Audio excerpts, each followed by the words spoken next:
If you watch much cable TV late at night, you probably see these commercials for debt settlement companies. Now, they promise to let you walk away from your piles of credit card debt. Well, I'm here to tell you it's not that easy. Hello again, I'm Mark Huffman with MoneyWatch Radio. And what happens is when you reach out to a debt settlement company, these companies tell you to stop making payments to your credit card company. Instead, you send them the money. And at some point, they supposedly approach your credit card company and work out a deal. Well, here's what really happens. When you stop paying your credit card bills, the telephone calls from debt collectors start day and night. And oh, by the way, your credit score, not too pretty. You know, there's an alternative to this, and it's called credit counseling.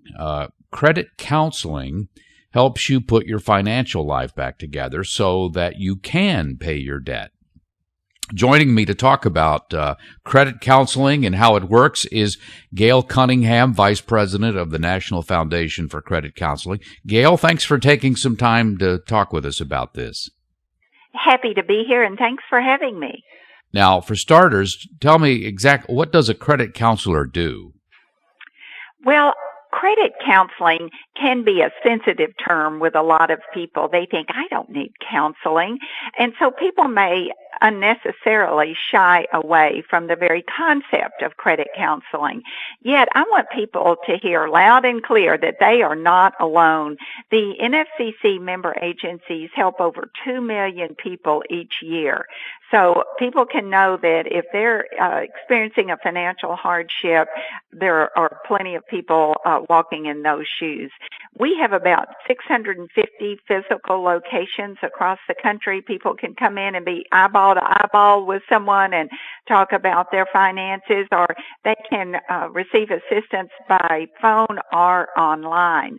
But what goes on in that counseling session is pretty straightforward. People can know, a lot of them think, my story is the very worst. I'm going to be so embarrassed to have to share this with someone. But guess what? Each of those financial professionals sees about 5 people just like you every day. So it's highly likely that they've heard it all, and your situation is not going to be at all shocking to them. But what they will do is understand your short-term and long-term goals. If you've got an immediate crisis situation, your home is going to be foreclosed on, for instance, then they're obviously going to address that first. But then they listen to your long-term goals and help you construct a plan to meet those objectives. They'll start by taking a look at your everyday living expenses, and they will have asked you to bring with you your most recent pay stubs, your monthly credit card statements, any collection letters you may have, etc. And they'll work up a monthly budget for you based on your responses to their questions. Because if they create a monthly budget that looks beautiful on paper and you walk out and put it in the trash can, that's not doing anybody any good.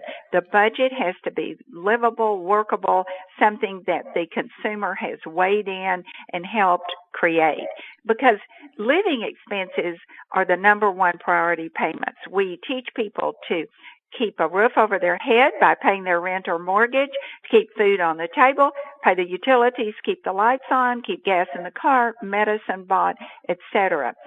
We tell people all the time, if your creditor's happy but your lights have been cut off, you've paid backwards.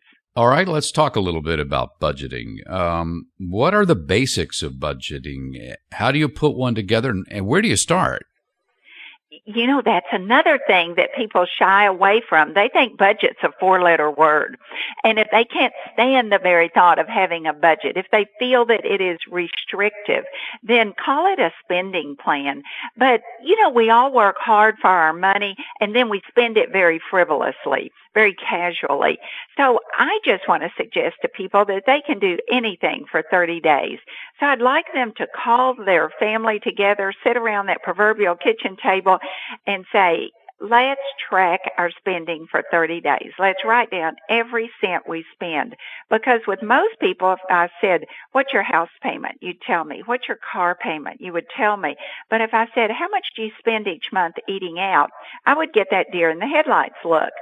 So that's why I really encourage people to write down every cent they spend, reconvene in 30 days, and put it all out on the table. Have a family council, which is going to yield a greater result. And again, the whole goal is to make something workable that everybody can agree with. So if you see that you're ordering pizza 4 times a week, see if the family can't agree to ordering pizza twice a week, if they could maybe manage to live with that, and put that money towards something that everybody agrees on. That might be paying down debt, that might be beefing up a savings account, that might be toward a family vacation. And then reward the family at the end of the month by their good results. Well, that's another good point you bring up, because everybody in the household has to be on board with this if it's going to work, right? Absolutely. It really is. A lot of people feel that they need to shield their children from any financial distress, but what we've found out is that those kids are going to grow up, and guess what? They're going to have their own financial struggles, and if they can remember when mom and dad survived that rough financial patch and saw it through, paid off that debt, the marriage survived, etc., that's going to be great comfort to them. I think if you talk to anybody who's deeply in debt, you'll quickly find that they long for the day when they're not only not in debt, but they're saving money. Do you have any tips for helping people to go from debt to savings? And is that a huge leap to make? How hard is it? Well, that's the big question. If I have a little extra money in my pocket, should I pay down debt or should I put it towards savings? And frankly, you need both. I mean, that is just the answer, because it's not a matter of if that unplanned emergency is going to rear its ugly head. Not only will it'll rear that ugly head at just the wrong time. People tell me they can't afford to save. I tell them they can't afford not to. So how are we going to pull this off? And there are a couple of tips I would give you. One is to look at your budget. Remember, we've just tracked our spending, and we've created a spending plan off of that. And you're probably going to end up with 10 or 15 different spending categories. I'm going to suggest that you could painlessly shave $10 off each of those discretionary spending categories and never miss it. Would you really miss $10 off of your grocery budget? How about your clothing budget, etc.? You could probably save $10 on each of your utility bills. You're not going to feel it. It's a painless way to find money. At the end of a month, you've got $100 or $150, depending on how many spending categories you have. And at the end of the year, you're at least $1,200 better off than you were today, which should sustain you through most short-term emergencies. Another trick of the trade is to put all windfall money into a savings account. And I'm talking here about that birthday check from Uncle Harry, that bonus you get, or even the raise. You were living fine today. You were making it, so pretend it never happened and put that money away for savings. In 27 years of being in this sector, I have never run into anybody who said, you know what, Gail, I've saved too much.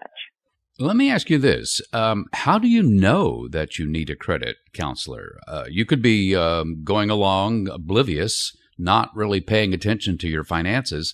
How do you know you need help?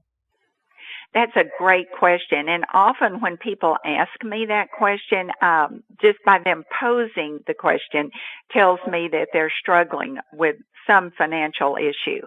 I would say that if certainly the obvious signs, if you're receiving collection calls or letters from collectors in the mail, then that's a problem. But that's pretty intuitive.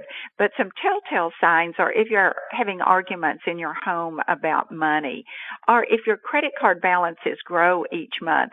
To your point of people putting along thinking they're being a savvy consumer simply because they're making their minimum monthly payment on their credit card each month, yet charging more than that payment, their balance is obviously growing. So that's a red flag. I think people who hide purchases from their spouse, we call that financial infidelity. That's obviously a problem. If you find that you're charging items that you used to pay for with cash, what if you don't even know how much you owe? You're burying your head in that financial sand. All of those are signs. Marital distress. I could keep going, but you get the idea of people who are probably having some signals that financial pain is in their life. Gail, before I let you go, tell us how to find a credit counselor. Well, it's really easy. As I mentioned, we have 650 physical locations around the country, and counseling is also available online or by phone. So to be connected to the NFCC member agency closest to you, simply dial 1-800-388-2227, or again, go to sharpentoday.org and search for a counseling agency online. So if you're feeling a little overwhelmed when it comes to debt, seek out a certified credit counselor. Gail, thanks very much. Thank you for having me. And we'll leave you with this. After going down in the wake of the 2008 financial crisis, total household debt in the United States is climbing again. The Federal Reserve reports total household debt has hit the $13 trillion mark. That's nearly back to its pre-crisis level in 2007. This is Mark Huffman, back with more about you and your money on the next MoneyWatch Radio.